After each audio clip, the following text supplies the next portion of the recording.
Hello everyone and welcome to my channel. My name is Crown and today we are going to have some more stories that I hope that you will enjoy. But before we start, it will be so much appreciated if you would subscribe to the channel, like the video if you enjoyed it, and maybe leave a comment down below. These simple clicks would mean a lot to the future of this channel and really reward the effort that I put in every day. And now, without further ado, let's go! First story. Make fun of my family for being poor? Say goodbye to your Mewtwo card. So this happened back during the time the first Pokemon movie came out back in 1999 when I was 11. I had a friend, let's call him Charlie. Charlie was a spoiled kid in an upper middle class family. Charlie was the type of kid who called his mom a witch and told his parents to shut up. The worst part is all his mom would do is yell at him with no real punishment. No timeouts, let alone a spanking. My family was a typical poor Asian immigrant one. We bought only essentials and we never really had any toys growing up. So when the first Pokemon movie came out, there was a special Mewtwo card made for that movie. In order to get this card, you had to spend $30. It was the pride and joy of Charlie.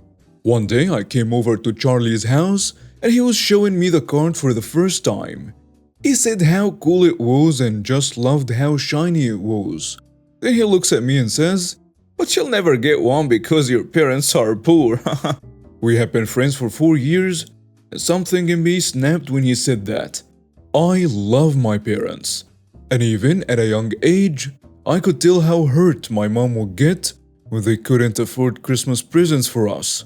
Just then, his mom yells for us to get ready because my parents were there to pick me up.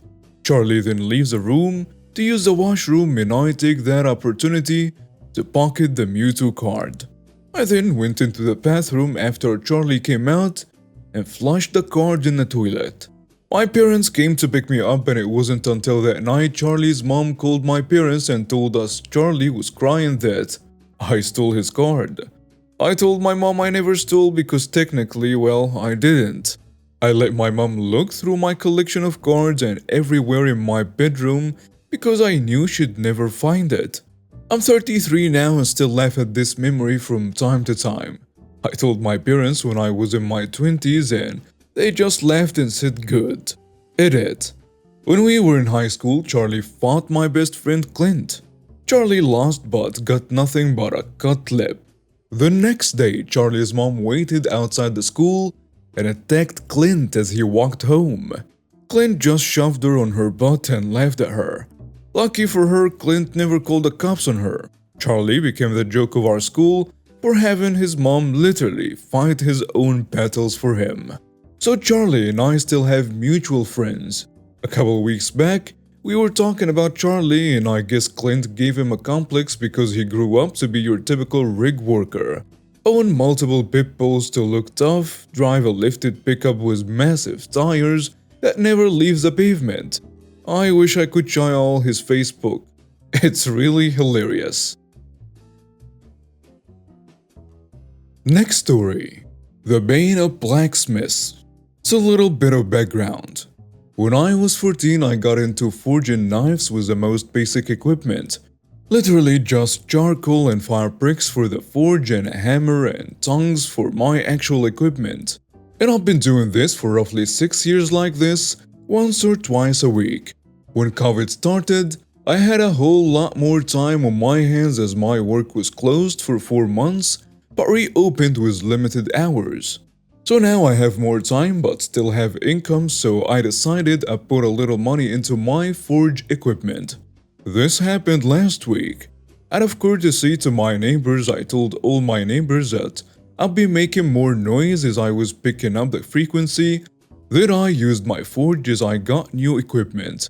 All of them were fine with it, one of them being excited as he wanted me to make him a knife. All except one. My next door neighbor, who I will call Karen. Now Karen used to be friendly towards my family until about 4 years ago due to her not respecting our political views, so we stopped inviting her over and tended to avoid her since she tried to make arguments at every single turn. At most, I'll say good morning and ask how are you. Anyways, I'm kinda off track. The issue she had with it was I don't want you polluting my yard with the smoke it's gonna make. And despite me explaining it's propane forge, it doesn't produce much of any smoke, she still demanded that I don't do it. I ignored that, of course, as she cannot tell me what I can do and cannot do on my own property. And it was really just a formality to let my neighbors know. So I set up my forge in my backyard, put down gravel so there wasn't any fire hazard, lined it with bricks, and was putting the forge together and fixing it to the large flat stone I decided to set it on. She comes over as I'm doing this and walks into my backyard without me noticing and opens with a, "I said you can't do that." I jump as I had no clue she's there, and that's when the fun starts. She begins yelling about how I said I wouldn't put anything back there. I didn't. How she get the homeowners association involved, of which our neighbor doesn't have one. And when I informed them of that she threatened to call the police, which was ridiculous, I responded with, "Get off my land before I call the cops on you." And she left, and I kept setting up my forge. Pass a week and I treat the forge with no issues. And as of 2 days ago, I was working on my first knife out of it when a guy walks up to my fence and asks if I was the homeowner. I respond yes, look up from my forge and who's about 50 feet away on the sidewalk with her arms crossed, a smug look on her face. Karen. It was Karen. So I ask what I can do for him and he says I'm with my county. "I'm a building inspector and I got a report from your neighbors you were building a permanent structure without a permit." I say no. Last thing I built was this, and gestured at my forge. He looks around and says, "Are you planning on building anything or expanding any existing structure?" I responded nope, and he simply writes it down. And he asks what it is and me and him chat about the forge for about 15 minutes before Karen, irritated because I'm not getting in trouble, storms over, and in her shrill, annoying voice demands, "What are you doing? He broke the county ordinance, so make him get rid of it." And the following conversation was essentially just, "No, I didn't. Yeah, nothing's wrong here," the man told her. It ended with her walking off and then driving off in her SUV. The inspector was cool, and we chatted for a bit longer. Cut to yesterday. I walk out to start the forge. And while I'm getting ready to start the propane, I notice something pretty important. The line feeding into my forge is cut, and the bracket and copper tube that on tank is bent inwards, with one of the bricks from the border of the gravel laying about 6 feet away in the grass. I am confused for a minute before realizing what happened here. I take out my phone to check my backyard motion camera to see if there is any movement, and sure enough, there was movement through the night. The normal wildlife. A fox, 2 raccoons running outside there, a house cat, and Karen.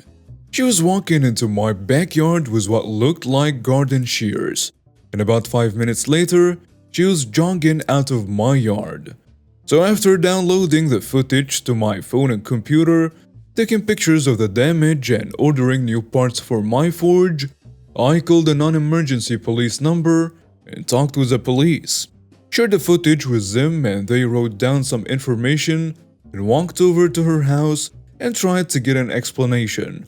She just yelled at them until they had heard enough, and they placed her under arrest, which did not exactly calm her down as she was wailing and screeching like a banshee the whole way to the car, yelling some pretty harsh obscenities at me, the officers, and another neighbor as he walked out and asked me what's happening. As of right now, she's facing 1 charge of breaking and entering, 1 charge of vandalism, 1 charge of disorderly conduct, and 1 charge of resisting arrest as she kicked one of the officers while they put her in the car. I have an appointment with a small claims lawyer tomorrow and me and my dad have been laughing so hard at how crazy she was. And to Karen, if you see this, as I know you're on Reddit, I'll see you in court. Hope your night in the county jail was pleasant. Next story. Snobby cheater humiliated. So in college, there was a snobby guy named Joey who thought very highly of himself just because he had rich parents. He was the type of guy who broke up with a girl just because he found out she lived in a middle-class neighborhood and didn't wear the right name brands. In fact, he was so stuck up he thought he could juggle 3 girls at the same time and not get caught. Well, he got caught. All 3 girls learned what he was doing and conspired to get him back. There was this big Halloween party at a sorority house, and they had a stupid tradition where lots of guys volunteered to get placed inside what were basically plexiglass cages. Plexiglass boxes just big enough for one person to stand in, and get put on display for the party guests to look at and vote up or down. The winning guy with the most upvotes got a free phone. So one of the 3 girls who Joey cheated on convinced him he had a very good chance of winning, and she told him how popular he was with the ladies and how everyone was hoping he would compete so they could vote him up. Joey was so convinced he had a great shot at winning, so he signed up.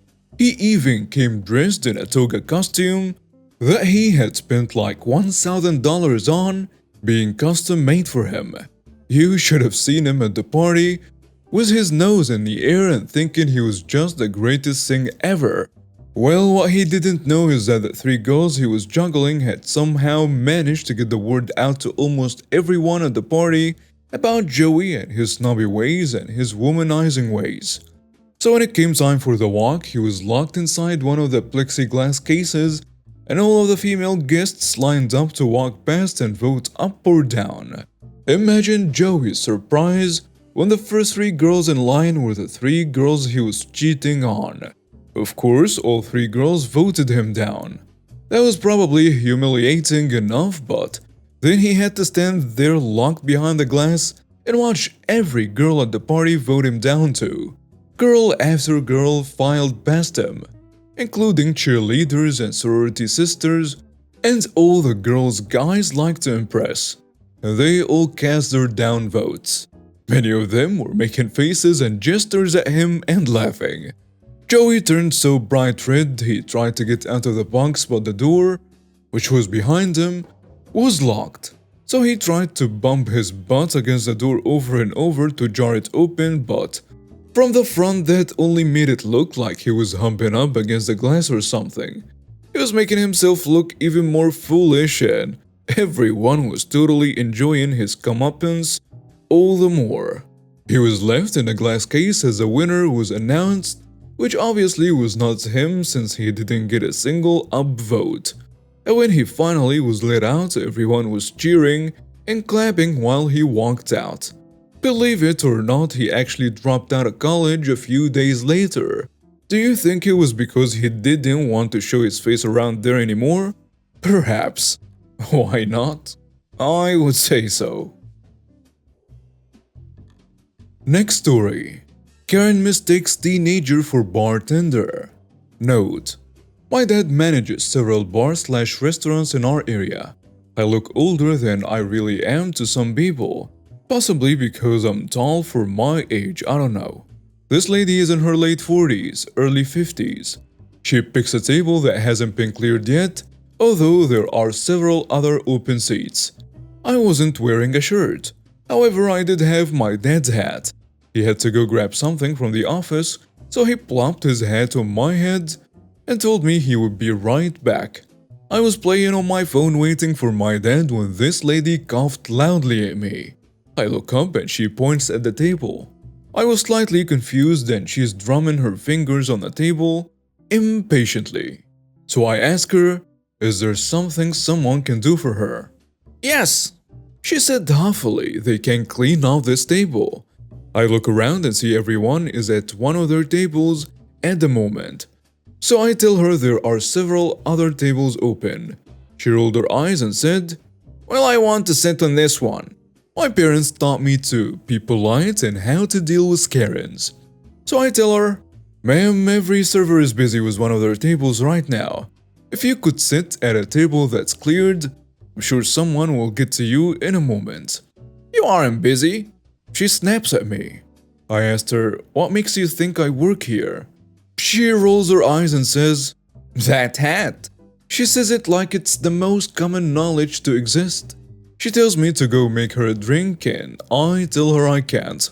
She glared at me and said, that is ridiculous. And she demanded I go make her a drink. I tell her again, I can't. I tell her I'm underage and do not work here. She asks again that I clear the table and get her a drink, and I don't have a problem giving someone a hand, especially the people that work in a restaurant with my parents. I knew most of them well. So I tell her I would be glad to help one of the servers clear the tables so she could sit, but I tell her again that I cannot get her a drink. She sighs clearly and very aggravated. I grabbed the plates and took them back and wiped off the table. One of the dishwashers who I have hung out with a couple of times asked me who my friend was. He was joking and I explained she thought I worked here. He laughed and told me to make her a drink and see what happened. I raised an eyebrow at him, but he shrugged and told me it would be funny. I shrugged. I went behind the bar and made the only thing I knew how to, a Shirley Temple. I make the Shirley Temple and start to bring it to the lady. She has sat down and is on her phone and very irritated. I give her the Shirley Temple and she takes one sip and asks me what it is. I tell her it's a Shirley Temple. She asks me why in the world did I bring that to her. I told her you asked for a drink from a minor that doesn't work here. I paused and asked her what she expected. One of the waitresses who actually worked there and could go behind the bar and make drinks came over. She looks confused at me and I shrugged. The Karen proceeded to ask if she was the manager and she told her that she was. And Karen explained my unacceptable, rude, disrespectful, frankly shameful behavior. The waitress backed me up and said I don't work here and she wouldn't have asked me to bring her a drink. The waitress backed me up and I said that I explained to her multiple times that I couldn't do that. The Karen ended up having to pay for the Shirley Temple because she took a drink of it.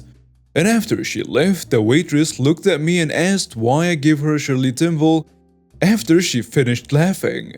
I told her it was the dishwasher's idea. Snitch! He responded as we were standing near the window. My dad finally came out of the office and asked why we were laughing. I gave him his hat back and told him to stop giving me his stuff. We explained the whole situation to him and he found it very hilarious. My mom, on the other hand, scolded me a little bit, but she was laughing as well. And now we have reached the end of today's stories. Thank you for watching and see you next time.